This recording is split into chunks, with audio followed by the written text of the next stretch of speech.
Komið sæl og velkomin í forystusætið. Það óhægt að segja að Framsóknarflokkurinn standi á krossgötum á 100 ára afmælisári sínu. Flokkurinn vann sigur í síðustu kosningum og hlaut 24,4% fylgi, en síðan þá hefur fylgið horfið og mældist 9,6% í síðustu könnun. Formaður flokksins féll af flokksþingi fyrir viku og varaformaðurinn Sigurður Ingi Jóhannsson tók við eftir harðan slag. Við ræðum við hann stöðuna í flokknum og kosningamálin og spyrjum hvort Framsóknarflokkurinn hafi dæmt sig til stjórnarandstöðu eftir atburðar á síðustu mánuða.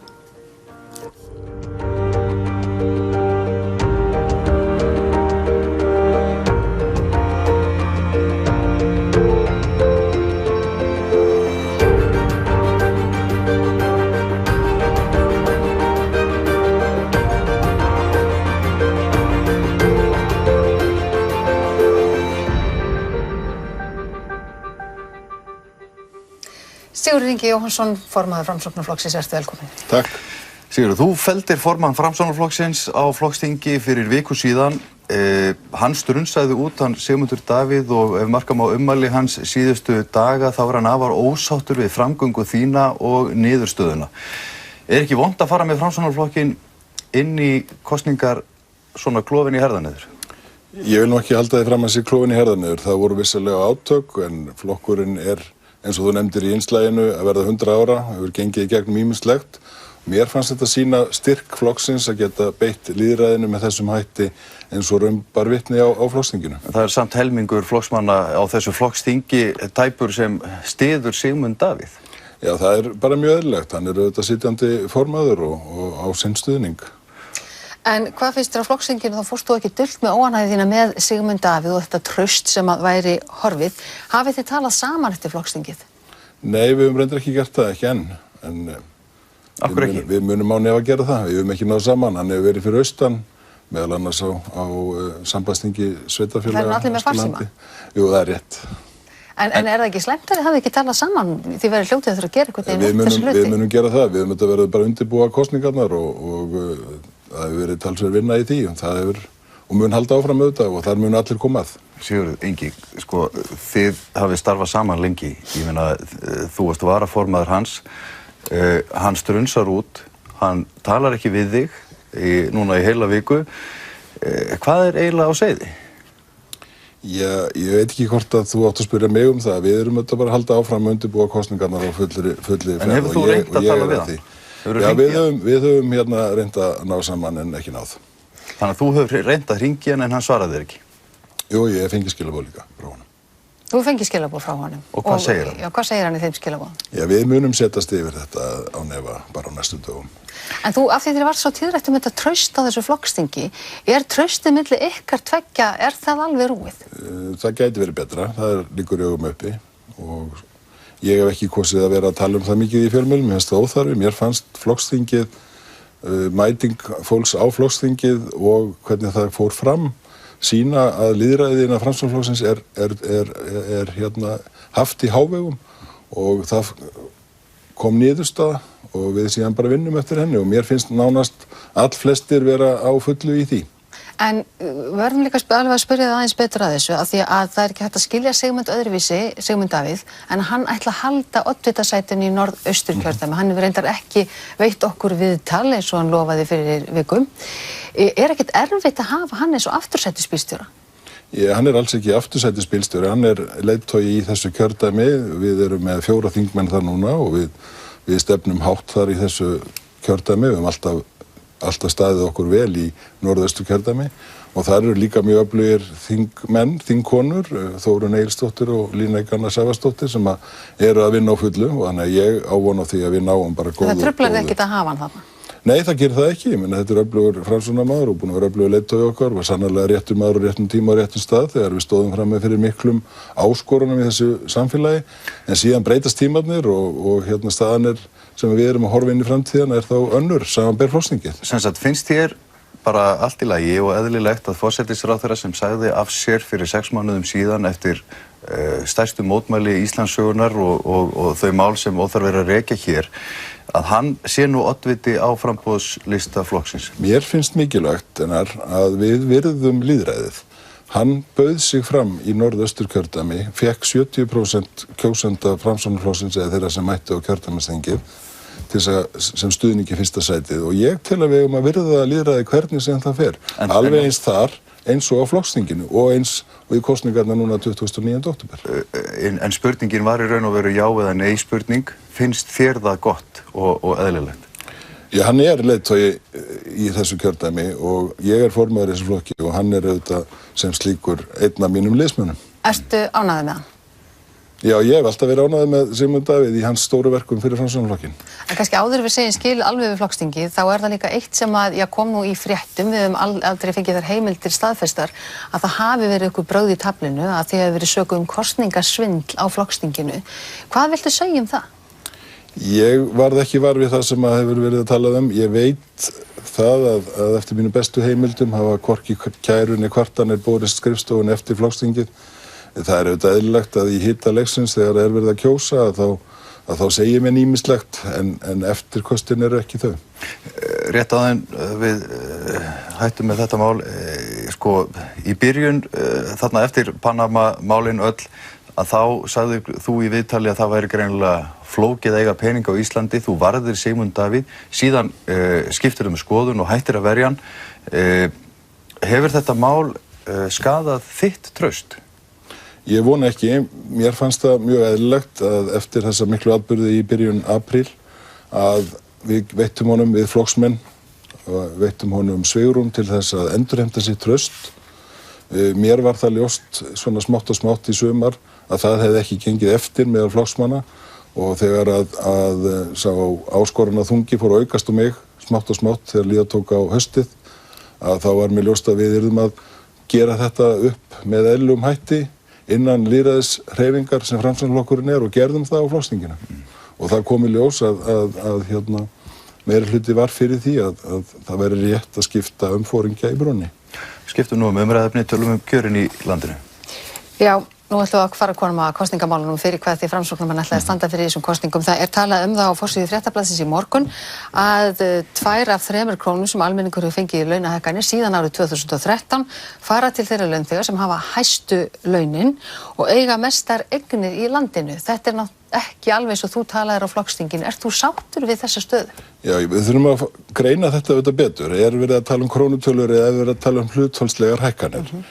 Ég hef það eftir Vilhjálmi Birgissyni að frá því við tókum upp þá stefnu að berjast fyrir hækkun lægstu launa einhvern tímann hérna upp úr aldamótum 2003. Þá hafa okkur gengið miklu betur við það heldur en til að mynda á Norðurlöndunum. Það að lægstu laun hafa hækkað miklu meir. Samkvæmt öllum opinberum og svona alþjóðlegum könnunum eins og Gini-stöðlunum og öðrum mæla jöfnuð að þá hefur jöfnuður ójöfnuður ekki aukist á þessu kjörtímabili, hann hefur verið eins, okkur hefur tekist það og við hefum líka náð í síðustu kjarasamningum af því að það var stefnt að því að hækka lægstu laun hlutfallslega, þá hafa þau gert það.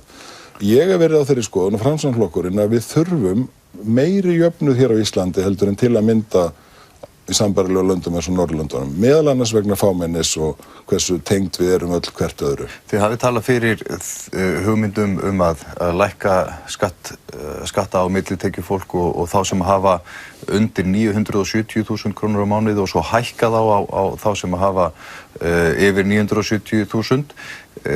Hvað eru þetta miklar skatta? Lækkanir á neðri hópin og hækkanir á efri hópin? Já, við höfum verið komið fram tillögur í samráðsvettvangnum hagsæld þar sem að skattasérfræðingar hafa verið að kanna hvernig alþjóðasamfélagið, Alþjóðagjaldeyrissjóðurinn, Alþjóðabankinn og OECD hafa verið að leggja til breytingar sem að gætu nýst okkur.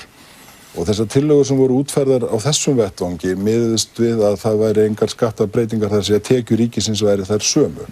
Það sem að okkur Framsóknarmenn finnst áhugavert við þetta því að við erum félagshyggjuflokkur að við erum með þessum hætti að minnka skattbyrði á millitekjur í landinu og koma upp kerfi. En hvaða prósentur ertu að tala um? Við þurfum auðvitað að skoða það mjög vel og leggjast yfir það. Þessi vettvangur var með ákveðna tillögu þar sem að lægra skattþrepið færi niður í 25% úr 37 og hærra skattþrepið í 43%. Nú eru kosningar framundan, við verðum eiginlega að fá þetta hreint helst í þessum. Já, við erum að vinna að þessum tillögum og við munum vilja setja þetta inn í samstarfi við aðra flokka hvort að þetta sé ekki hinn skynsamlega leið því að það er viðurkennt að skatthlutfall millitekjufólksins á Íslandi er mjög hátt. Þarna værum við að færa byrðarnar af þeim sem hæstar hafa tekjurnar yfir á millitekjufólkið, lægra millitekjufólkið, en leið að tryggja grunninn fyrir þá sem að verst hafa það í samfélaginu. Þetta er vinnuhvetjandi kerfi og á margan hátt mjög sniðugt. Það er meira jafnrétt í þessu, þetta er miðast við einstaklingsframtöl, samsköttun hjóna yrði hætt og barnabætur til að myndi snar hækka í þessu kerfi. Við höfum sagt, þetta finnst okkur áhugaverð leið. Við viljum gjarnan í samstarfi við aðra flokka því við gerum okkur líka grein fyrir því að við munum ekki fá hérna hreina meirihluta að það væri hægt að leggjast yfir þetta til að mynda næstu 6 mánuði þannig að birtingamynd þessa kemur fram í fjármálaáætlun næstu ríkisstjórnar í apríl. Eitt stutt svar við næstu spurningu. Þið ályktuðu á flokksþinginu að það ætti að leggja hátekjuskátt á það sem þið kallið ofurlaun og ofurbónusa. Hver á sá skattur að vera og hvað eru ofurlaun? Við höfum ekki skilgreint það nákvæmlega. Flokksþingið var raun og veru með þessari sömu yfirlýsingu að undirstrika við ætlum ekki að líða svona hluti eins og við höfum séð fréttir af hérna á síðustu vikum og mánuðum. Við ætlum að taka á því ef það er fyrir hendi. Og þannig að í lok dagsins að þá ertu að tala eins og sagðir á flokksþinginu að byggja upp hérna sterka millistétt. Já, það er hérna, við gerðum það með skuldaleiðréttingunni, við gerðum það með séreignarsparnaðarleiðinni fyrstu fasteign og við ætlum að halda áfram á næsta kjörtímabili að byggja hér upp öfluga, sterka millistétt og hún þarf að vera mjög stór og áttu ykkur á því að þessar tillögur, þessa hóps voru að taka til einhvers 80% af launþega í landinu sem myndi þá njóta lægri skattprósentuna. Það er einn hópur sem hefur kvartað mjög undan ykkur ríkisstjórninni á þessu kjörtímabili og það eru aldraðir og öryrkjar. Þið segir núna kortir í kosningar að það þurfa að bæta stöðu þessa hóps. Þið hafið hins vegar oftar en einu sinni hafnað í atkvæðagreiðslu tillögu minnihlutans að rétta og bæta stöðu hans. Á sama tíma höfum við hort upp á mikla launahækkanir til annarra hópa. Af hverju ættu aldraðir og öryrkjar að treysta ykkur á næsta kjörtímabili? Í fyrsta lagi vegna þess að það fyrsta sem við gerðum var að afnema allar skerðingar nema 2 á fyrstu dögum okkar á þingi 2013. Við lofuðum því og stóðum við það. Og þessar 2 sem við tókum ekki af, það snertu hæstu tekjur annars vegar aldraðra og öryrkja. Þess að alla sem að verst höfðu fengu allar þær skerðingar tilbaka. Síðan höfum við unnið að kerfisbreytingu, þessari nefnd sem hefur kennt annars vegar Pétur Blöndal og síðan Þorsteinn Sæmundsson, sem að síðan kom frumvarp og það er núna á lokametrónum í þinginu og við hefum líka sagt að leið og við erum í færum til, þá munum við leiðrétta þessi kjör og kerfisbreytingin ein og sér, hún mun skila öldruðum 5 til 5,5 milljarði í viðbótar tekjur og síðan með þeim tillögum sem við vorum að útfæra við loka vinnuna núna í þinginu að þá erum við að bæta enn fremur þannig að lægstu bætur munu fara í 300.000 í lok árs 2017 alveg eins og lægstu laun munu fara í 300.000. En af hverju kemur þetta núna? Af hverju gerðu þið þetta ekki bara fyrir 10 mánuðum þegar þið höfnuðu þessari vegna þess að núna höfum við ráð á þessu við vorum að Hvað hefur breyst á 10 mánuðum? Kerfisbreytingin. Það er lykilatriðið. Við unnum með í stóri nefnd meðal annars Landssambandi eldri borgara sem sögðu við erum tilbúin í þessa kerfisbreytingu. Hún þarf nefnilega líka að skila sér inn í framtíðina þar sem að við erum jú eldast og við erum að taka á mörgum slíkum þáttum. Einn af þeim er það að fólk vill gjarnan hafa sveigjanlegri starfslok, margir vilja vinna lengur og hér er verið að hækka lífeyristökualdur nú 67 í 70 ár sem mun skila okkur meiri tekjum inn í lífeyriskerfið í framtíðina. Þannig að hér er komið grunnur til þess að gera nákvæmlega það sem við lofum. Engu að síður, Sigurður Ingi, þá er það í hreinskilni sagt mjög óheppilegt að þetta skuli vera að koma núna svona rétt fyrir kosningar. En kannski þessu tengt, tillaga ykkar er bara fyrir aldraða sem búa einir og þið ætlið ekki að hafa þessar bætur afturvirkar, þessar hækkanir afturvirkar, eins og mikið hefur verið talað um. Nei, við erum að taka á þessu hérna inn í framtíðina. Kerfisbreytingin skilar mjög miklu. Þessar afturvirknis umræða er svolítið sérkennileg vegna þess að annars vegar hækka bætur 1. janúar, laun 1. maí, þannig að bætur eru þó hærri fyrstu 4 mánuði ársins, síðan lægri og eru síðan leiðréttar þá næstu áramót. En núna erum við að taka á þessu. Kerfisbreytingin einu sér og varðandi síðan það að þessi óheppilegt að sé að gerast akkurat við kosningar. Við erum búin að vera að vinna eins og við værum á 4 ára tímabili. Almannatryggingarnar komu fram á þeim tíma þegar voru tilbúnar. Ef við hefum gert þetta núna og kosningar vor, það var planið. En svona bara í hreinskilni sagt vegna þess að þið voru með ríkisstjórnarfund eftir hádegi á föstudaginn og það eru tæpar 3 vikur til kosninga. Finnst þér það ekki sjálfum svolítið óheppilegt? Nei, við vorum reyndar að hafa ríkisstjórnarfundin eftir hádegi af því að við vorum með þessa glæsilegu Arctic Circle ráðstefnu 2500 manns frá 50 þjóðum og við ráðherrarnir urðum auðvitað að vera þar viðstaddir. En þessi breyting tekur ekki gildi fyrir 1. janúar 2018? Jú, hún byrjar að tikka inn strax og það 300.000 sem við verðum komin í, það að segja 4 mánuðum áður en að launamarkaður verið konan. Og þú átt ekki vona á öðru en að þetta færi gegnum þingið? Ég tel bara alla fullvissu á því að það muni gangi í gegn. Þetta voru aldraðir og öryrkjar, tölum þá aðeins unga fólkið. Það komið í ljós að það ákaflega erfitt fyrir ungt fólk að kaupa sér sína fyrstu íbúð, verðið hefur hækkað svo mikið og úrræðið ykkar fyrsta fasteign virðist ekki vera að gagnast öllum. Nú spurningin okkar til þín, viljið þið að þessir hópar, eins og til dæmis ungt fólk og námsmenn séu á leigumarkaði, búið við þau kjör sem þar í boði? Við viljum tryggja að námsmenn eigi betri aðgang að þessum námsmannaíbúðum og það þarf að byggja mun fleiri. Til þess höfum við til að mynda tryggt fé, þannig að byggingafélagi geti búið út núna 200-220 námsíbúðir hér á næstu mánuðum. Við hefum gjarnan viljað klára frumvarpið námslán og námsstyrki, því að það mun koma námsmönnum verulega til góða. Það eru vonbrigði að stjórnarandstaðan hafi komið í veg fyrir það. Varðandi húsnæðismálin sem við tókum á í vor, með því að tryggja að menn muni ekki borga nema tiltekið hlutfall af sínum tekjum í leigu inn í framtíðina, þá mun það hjálpa sérstaklega námsmönnum verulega og síðan má ekki gleyma því að fyrsta fasteign mikil aðstoð til handa ungu fólki að eignast þak yfir höfuðið. Þannig að þú meinar að þetta sé virkilega alvöru góð aðstoð fyrir ungt fólk til að kaupa sér sína fyrstu íbúð? Já, algjörlega, en við erum ekki farin að sjá árangurinn af frumvörpunum sem voru samþykkt í vor, varðar húsalegu frumvörpin og þau frumvörp sem tóku á þeim tiltekna þætti. Séreignar sparnaðarleiðin með fyrstu fasteign verður síðan samþykkt núna á næstu dögum í þinginu og þá komið með annan áfanga og námslánin hefði svo verið sá þriðji. Þannig að við erum að reyna að horfa á þetta svona heildstætt. Já, og til langs tíma greinilega. En þetta bráðavandi og það fólk sem getur ekki fluttað heiman, fjölskyldufólk með börn sem getur ekki komið sér þak yfir höfuðið. Bráðavandinn þurfum við að vinna með sveitarfélögunum. Það vantar fleiri lóðir. Það hins vegar mikill áhugi hjá þeim sem að byggja fyrir námsmenn, til að mynda byggingafélag námsmanna, að fara í að byggja, en þá vantar þá lóðir. Þannig að þetta ekki bara að stendur upp á ríkið, þetta bara samstarf samfélagsins sem við þurfum að fara í til þess að vinna á bráðavandanum, alveg sammálaðir hennar, en aðalatrið að búa til fyrirkomulag sem inn í framtíð og mun strax byrja að hjálpa til, muni búa til allt annað fyrirkomulag heldur við höfum haft upp á síðan. En bara ein spurning áður við förum í annan málaflokk, gengur þetta ekki alltaf hægt? Við vitum það að það stór hópur af fjölskyldufólki sem getur alltaf farið að heiman. Ég get alveg sagt ykkur að verandi svona koma úr atvinnulífinu og hafa verið í sveitarstjórn og þá finnst mér margt ganga hægt í stjórnsýslunni. Hlutirnir þurfa dálítið langan tíma í gegnum kerfið og síðan þegar þeir fara til framkvæmdar þá tekur það allt sinn tíma. Þetta nú bara gangverk lífsins að þessu leyti.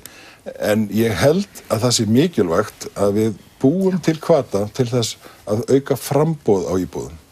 Og þá vil ég meina að það ekki allar að fara inn í ferðaþjónustuna sem hefur verið einn af því sem hefur dregið úr framboði á leigumarkaði handa ungu fólki og fjölskyldufólki. Hvað því þú minnist á atvinnulífið, þá það við förum úr unga fólkinu yfir í atvinnulífið, yfir í atvinnugrein sem þér mjög hugleikin. Sjávarútvegsmálin, þið lækkuðu veiðigjöldin á útgerðina, þau fara niður fyrir 5 milljarða á þessu fiskveiðiári. Á sama tíma horfum við á útgerðarfyrirtækin borga sér arð sem miklu hærri upphæð heldur en veiðigjöldin sem þau skila. Af hverju leyfið þjóðin ekki að njóta þess arðs sem þessi sameiginlega auðlind, sjávarútvegurinn, getur skilað? Í fyrsta lagi þá hafa opinber gjöld og þar með talin veiðigjöld á útgerðina aldrei í sögunni verið hærri. Nei, en sjávarútvegurinn hefur aldrei grætt meira. Aldrei hærri í sögunni en á þessu kjörtíðabili. Það rétt, en sjávarútvegurinn hefur aldrei grætt meira heldur en á undanförnum árum. Við erum að grípa til aðgerða strax vorið 2013 vegna þess að svo löggjöf sem hefði verið samþykkt fyrir ríkisstjórn var óframkvæmanleg. Það var ekki hægt að leggja á nein veiðigjöld. Staðreyndin hins vegar svo að þessi veiðigjöld sem í dag við lýði, það ekki hin fullkomna leið. Ég verð fyrstur manna til þess að viðurkenna það og við höfum sagt við þurfum að halda áfram að vinna að því hvernig eðlilegast að taka gjald fyrir auðlind þjóðarinnar og skila henni til samfélagsins. Viltu taka hærra auðlindagjald? Við þurfum að átta okkur á því núna að með styrkingu krónunnar þá einfaldlega gæti ekkert verið mjög langt í það að útgerðin í heild sinni færi að vera rekin með tapi. Hvaða gjald ætlum við að taka útgerð sem komin í þann rekstur? Ég hef alltaf haft áhyggjur af litlu fyrirtækjunum, einstaklingsfyrirtækjunum af því að markmið sjávarútvegskerfisins að byggja upp veiðar með sjálfbærum hætti. Það hefur gengið mjög vel að hafa arðsama sjávarútveg sem skila miklum tekjum til þjóðarinnar og það hefur tekist vel. Menn geta deilt útskiptinguna á nákvæmlega hvort að hlutinni farið með þessum hætti eða öðrum inn í ríkiskassan og síðan að tryggja byggð og atvinnu hringinn í kringum landið.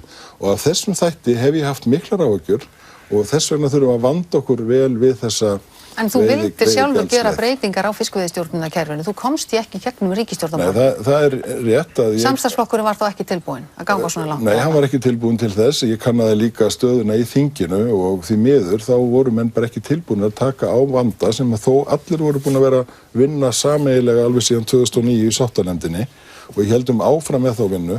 Þetta frumvarp til og ég heyri ýmsa flokka vera að ræða leiðir sem ekkert eru ósvipaðir því sem það þannig að ég vil nú bara vona það að við getum fundið einhverja leið til þess að finna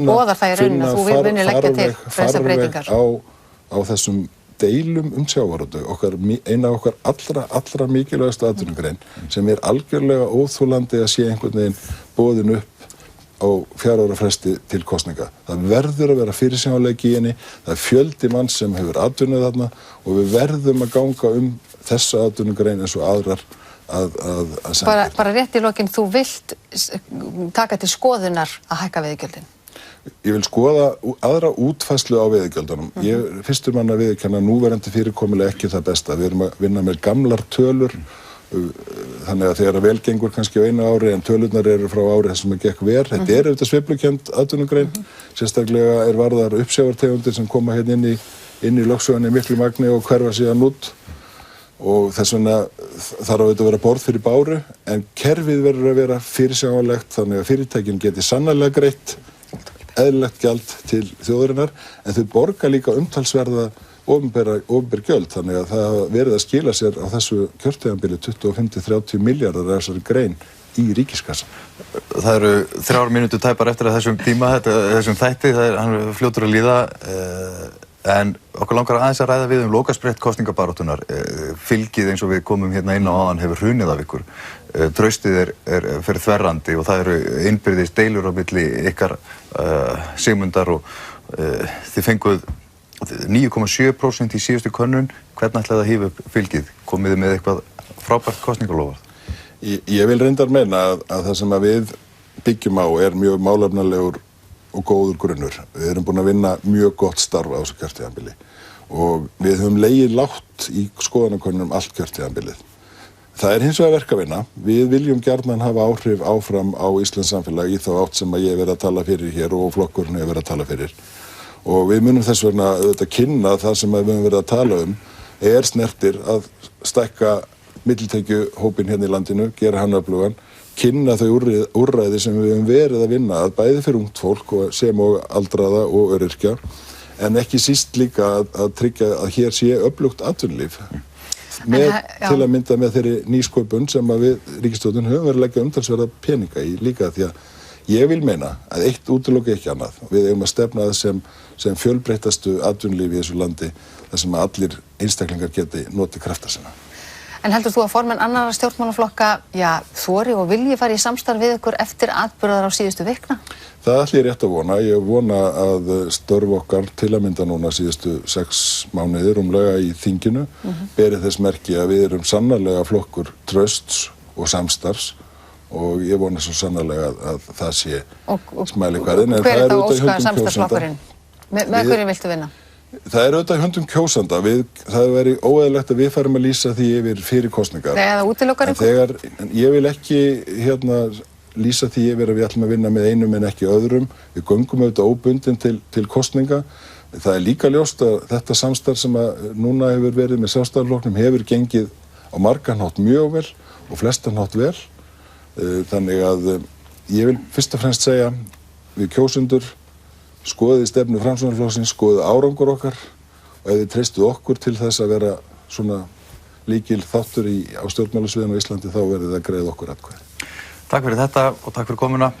Sigurður Ingi Jóhannsson. Já, það er þessi þáttur, þessu lokið hjá okkur og við ætlum að minna ykkur á málefnaþáttinn annað kvöld en þá er fyrri þáttur á tveimur umhverfis- og auðlindamál. Flokkarnir sem taka þáttur Vinstri græn, Viðreisn, Björt framtíð, Píratar og Flokkur fólksins. Næsti gestur í forystusætinu er hins vegar Bjarni Benediktsson, formaður Sjálfstæðisflokksins. Viðtalið við hann verður sýnt á sama tíma annað kvöld. En við segjum þetta gott að sinni. Verið sæl.